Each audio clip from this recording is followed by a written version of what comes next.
Hey everybody, I'm with Kim, and basically today what we're going to talk about is the housing market because there's so much confusion out there, and if you go to YouTube or go to other social medias, everybody's just saying it's doom and gloom. And you know something? That might actually be true. Yeah, It might be right. doom and gloom.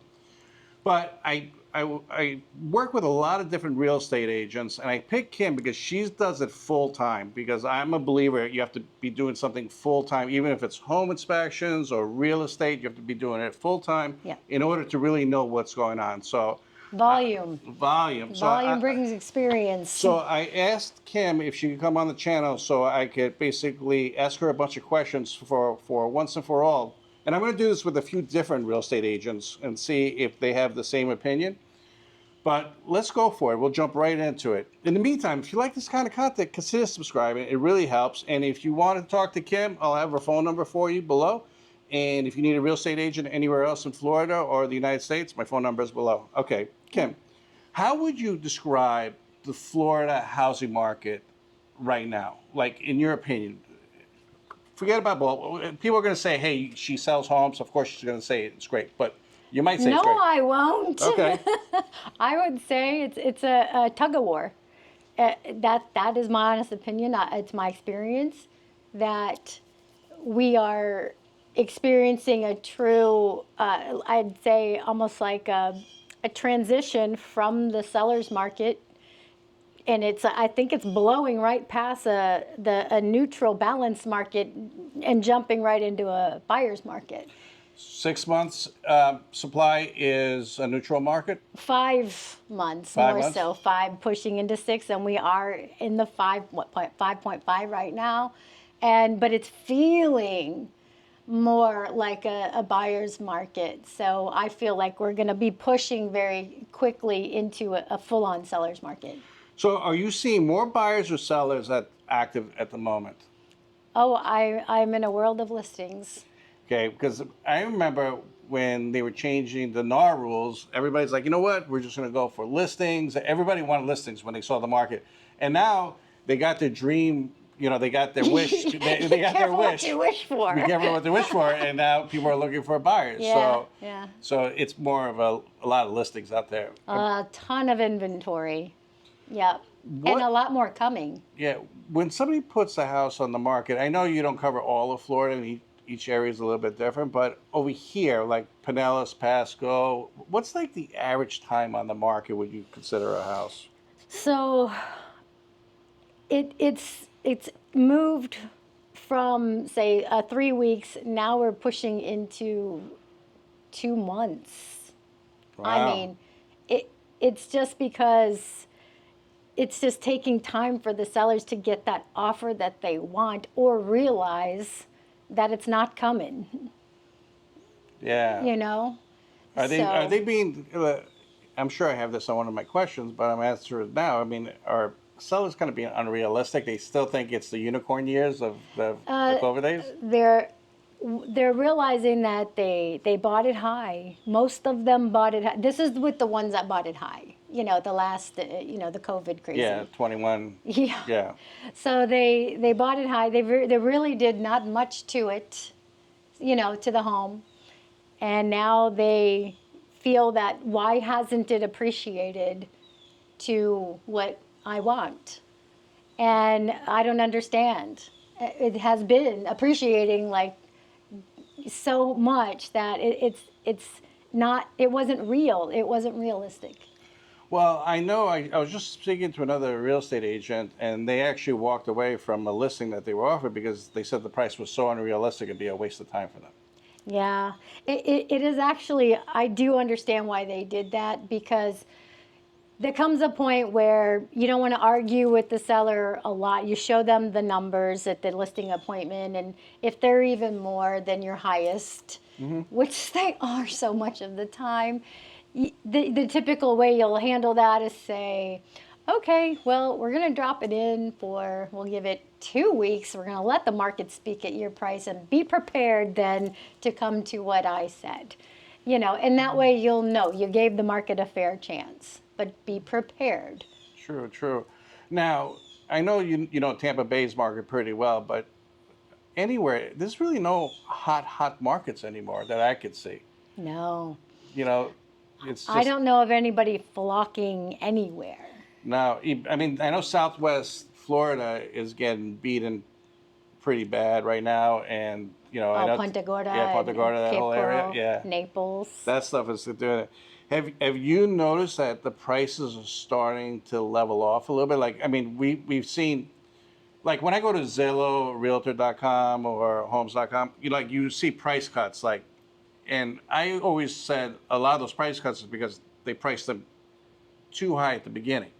The last real estate agents, I'm not knocking real estate agents, but they wanted to get the listing, so they Yeah. agreed for first few weeks. Yeah. I think it's a mistake, but that's just my opinion. So my observation is, here's where I have noticed that you see, when you're scrolling Redfin, realtor.com, Zillow, you're scrolling and you're seeing price drop, price drop, price drop, and it'll show like, it's the price drops are average of like 1.7. It dropped in price, but that was only the difference between the last price and Yeah. and the fifth or sixth price drop.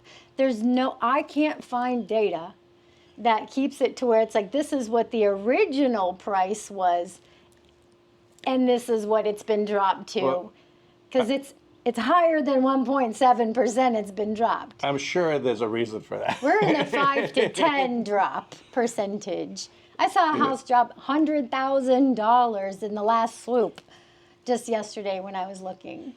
What's happening with appraisals? I mean, are appraisals coming in, or are you getting hit on the appraisals? Getting hit on the appraisals, where there's a few where you're trying to outrun some.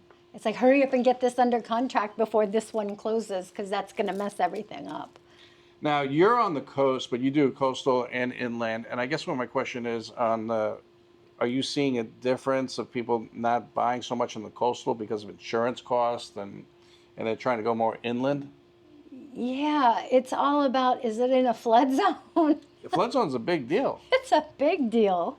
It's a big deal. I have a villa that it's in a country club. It should have sold over and over and over. It's on the golf course. It's so well priced. It needs nothing. But guess what? It's in the flood zone. Since you talked about villa, let's switch it over a little bit to condos. How's the condo market doing? Oh. Should we even talk about it? It's just brutal. I can't say enough about how brutal the condo market is. And meaning it really anything with an HOA, a more controlled environment. I can't put my finger. Obviously, it has to be a whole bunch of reasons, and has just come to a head. I'm to try to market these, and to not have to just keep going to the seller who has done nothing but come down in price. To say, a lot of them, it's not even affordable to rent them. And not everybody wants to be a landlord. And some you can't even rent in the HOA communities. It's horrible. A quick side story. This guy bought in 21, he paid $480 for Clearwater Beach for a condo. He just sold it for $275. Yes. He has the money to lose. And the HOA fee is $1,500 a month. But here's what happened. Now that they fixed everything and they got everything into compliance, because everybody did the special assessments, the HOA fees are going to go from $1,500 down to about $750. Oh. So, and the person's buying. So I did a whole video on it because it's like a needle in a haystack. It's like a really good deal for a condo, and it's hard to say. But here's one of the biggest things that is affecting the housing market, at least in my opinion, is basically interest rates. Like, do you think that a 0.25% interest rate is really going to make much of a difference to buyers? No. Okay. See if you agree with this statement. It's like $60 a month. Yeah. At 10%, nobody's buying a house. At 8%, very few. At 7%, people dip their hands in there. But I think that it needs to go into the fives in order for people to say, okay, you know what? I'm going to jump into the market. Yeah. What, you agree or disagree? Well, I agree to a point. The home prices are driving the the sales right now. They have to come down. Period. What I'm confused about, or the point, I guess, is new construction has been offering rate buy downs for several years. I mean, to where they're 4.5%. Why aren't they killing it? Yeah. That's all interest rate. They absorb all that interest Yeah, rate. because They they pay buy them for in all the bulk. closing. They pay for all the closing costs. Why are they not selling in droves? You know, there's some stats that came out that sometimes in certain areas that new construction is a better deal per square footage than pre-existing homes. So the new construction, they want to keep the house up to keep the comps. They want to keep the sale price way high and give them all the concessions on the back end, Yeah. right, to keep the comps high. But why are they struggling then? If Yeah. it was just interest rates. No, it's not. I always said the perfect. I always said that the perfect storm with Florida is if they can fix these three things.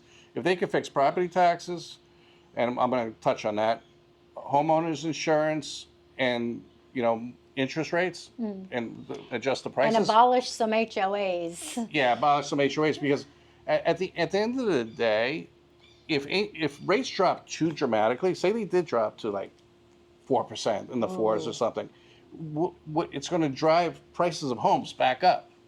It's going to bring a lot of sellers back into the market too, so it's going to have a plethora of inventory, even way more than we have now. Yeah. Because those people that are the lock-in effect, it'll unlock that. Because then they'll say, oh, I can afford to move again. Time to put the house up on the market. Now, are you noticing a lot more cash buyers these days? No. No? Not, I mean, they're around, they're always around. Don't they make up about 30% of our home sales transactions is usually cash. The only cash I'm seeing myself at the moment is just investors are looking to pick up some of those fresh foreclosures that we're starting to see now in short sales. Okay. Hey, I was curious about something. I've noticed like a few people that are selling the houses. That a lot of Canadians are starting to sell their houses. I just got a call. You know, full disclosure, I was born in Canada. Me too.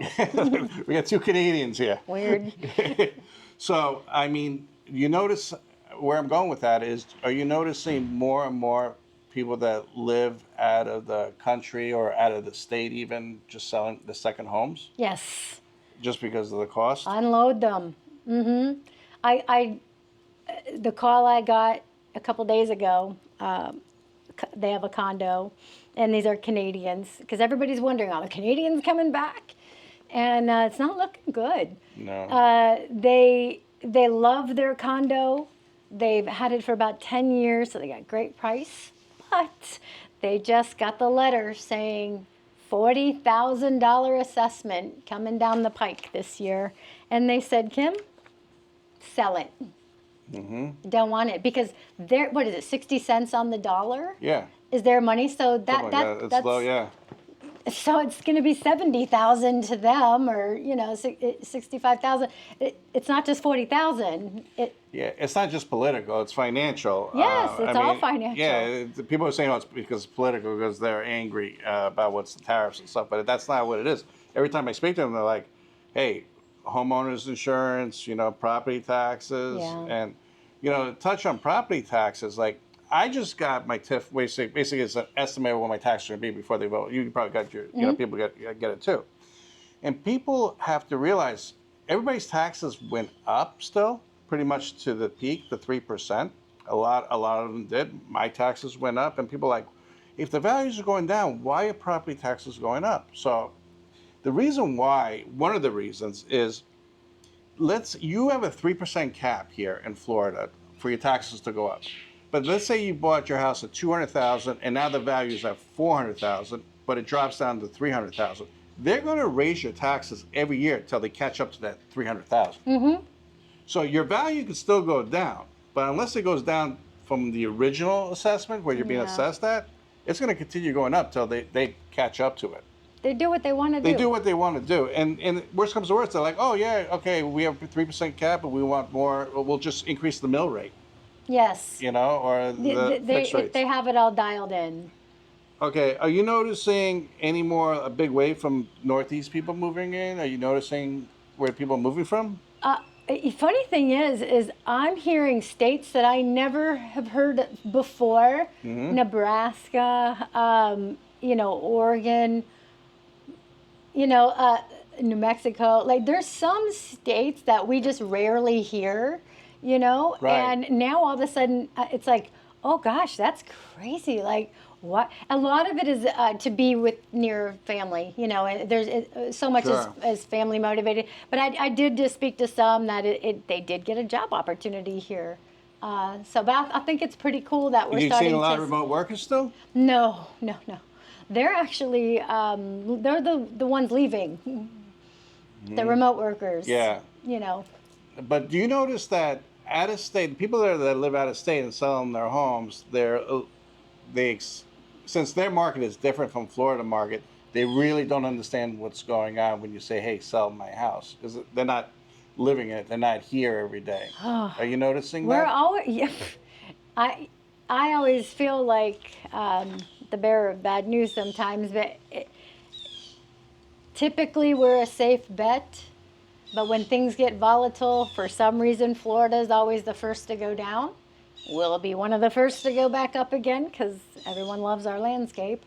But we're feeling it probably. I want to say it's Florida and Texas, right? We're the first two to show all the cracking in real estate. So I'm gonna throw you a really tough question, especially since you're a full-time real estate. Is this a good time to buy a house? it's a good time to buy a condo. It's a good time to buy a condo if you find the right condo. It's definitely to buy a house.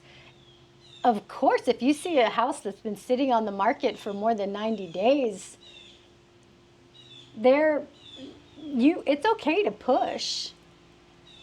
Just make the offer. Push, make the offer. You don't know what their motives are, the motivations. You have no idea. If somebody wants to sell their house in Florida, it's not like it was in 2021. Now they're going to have to do fixing up, landscaping, pretty much. It's not sight unseen. I mean, are you seeing anybody buying homes sight unseen anymore? Uh, a couple of them are depending on videos. That's tough. I've done those. I mean, I'm someone that I will tell them the good, bad, and the ugly. But I mean, I just had someone tour my listing with a video camera, talking Yeah. about putting an offer in. So they're there. All right, let's talk about in general in Florida affordability and the cost of living. In your opinion, is Florida still affordable compared to other states? We're mid-range. Do you think that we're reaching like the cost of living New York levels? Oh no. No. No, because they have all these extra taxes that we just don't have. But is everyone feeling it at the grocery stores and at the, Walmart and just buying basic things anymore? Just go out to dinner? All of it. Everyone's feeling it. So, what is the biggest things that people get turned off when houses, like when they're going to go look at houses, like before you start showing houses, what do you tell your clients? Do you talk to them about insurance, taxes? Oh, with the numbers ahead of time, Yeah. since it varies so much, where we're looking. Uh, we do try to pull the numbers.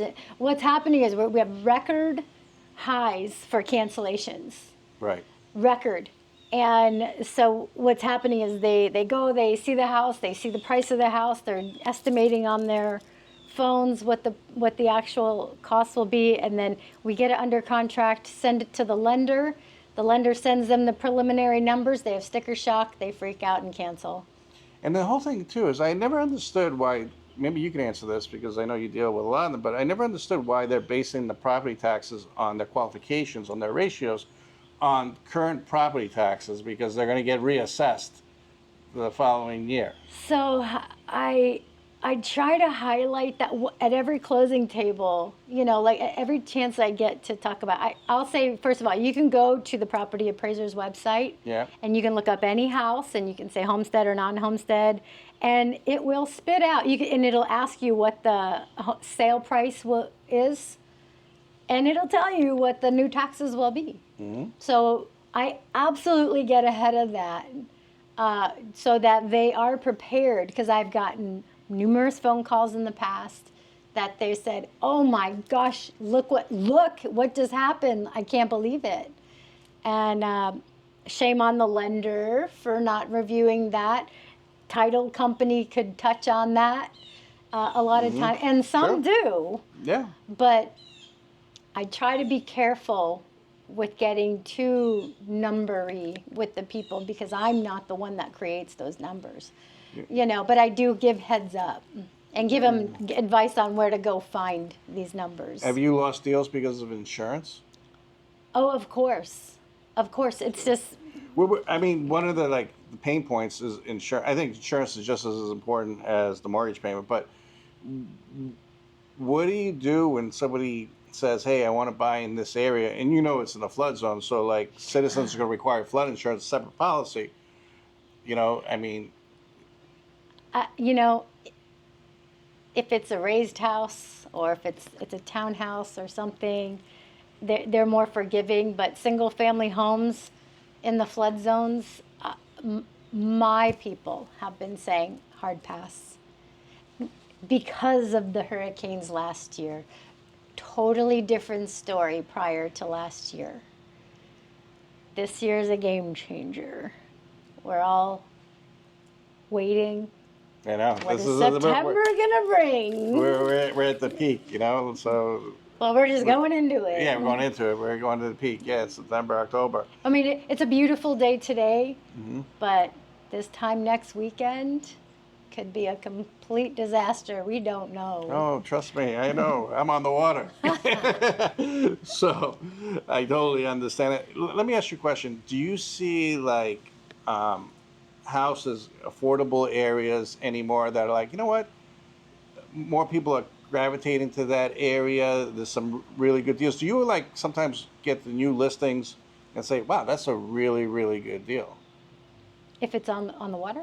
Anywhere. Just like, do you see how often do you see a gem out of a whole bunch? There's so many listings out there I know. that it looks like somebody threw a shotgun at the map and it's red dots everywhere. I know. How do you filter out what's a good deal, what's not? It's so tedious.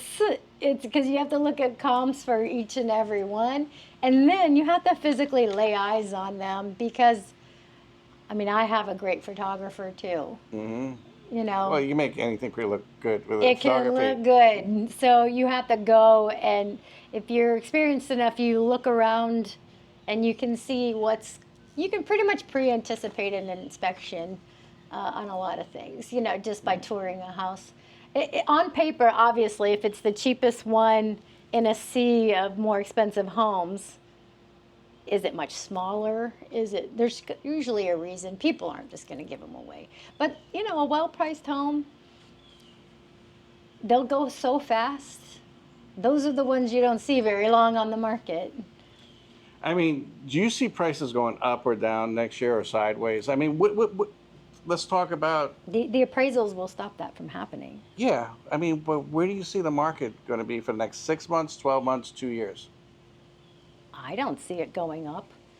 I don't. I see that people are coming down in prices, big, and it's okay. It's had it not have gone crazy during the historically low interest rates, for why they did that, no one knows. But if it would have just gone up at its natural progression, it must come back down, to at least somewhere be a comfortable place in between. These houses are just nothing but older now with more problems. So, let me go back to the original question, because a lot of people are going to be saying this.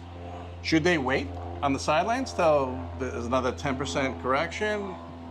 If you can, if you have the time, I would say time is on your side. I think Q1 of 2006 is going to be so telling. I think it's going to be, that's the time where you should get out there and start looking.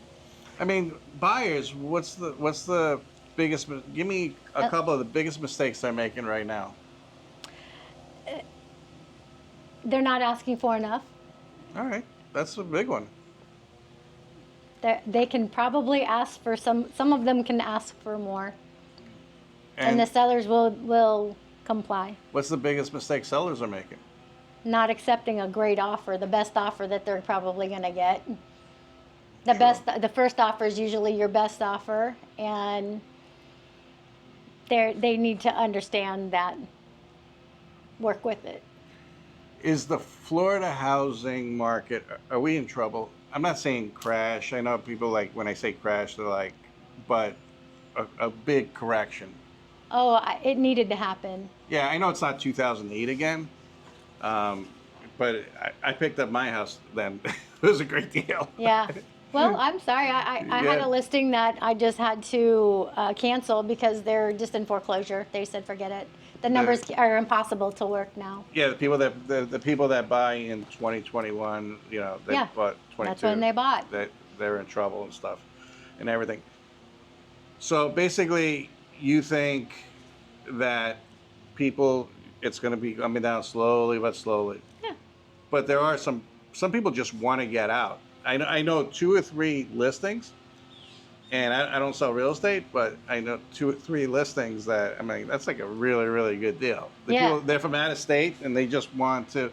How does people? Hey, if it's a house that you've been waiting for, and it lands into your price range finally, go get it. But how do people monitor exactly what they're looking for? Like, say I'm looking for, you know, a 4-bedroom, 3-bath, quarter acre, around this price range. This, how do they get onto, let's say, a drip campaign, which basically notification, so they get notified? What's the easiest way for them? Oh, a realtor sets that up for them. real estate Yeah, it's agent, very yeah. easy. Yeah, we can eliminate a lot of details And you to do weed it that? out all the time. Okay. I have many people. I have dozens of people on drip campaign Oh, okay. or a search.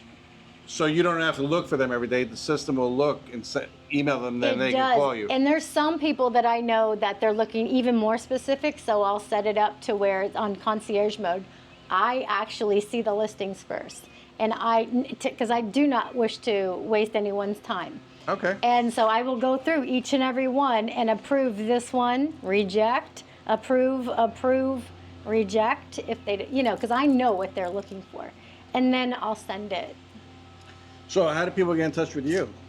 They can call me or they can email me. Okay, and I got my phone number below too, so I'm in touch with Kim all the time. But anyways, do me a favor. Any questions you have, comment below or just give us a call. In the meantime, don't forget to consider subscribing and watch this video right here. I picked it out just for you guys, and we will be doing another market update probably in like 3-4 weeks. Yeah. So thank you and have a great day.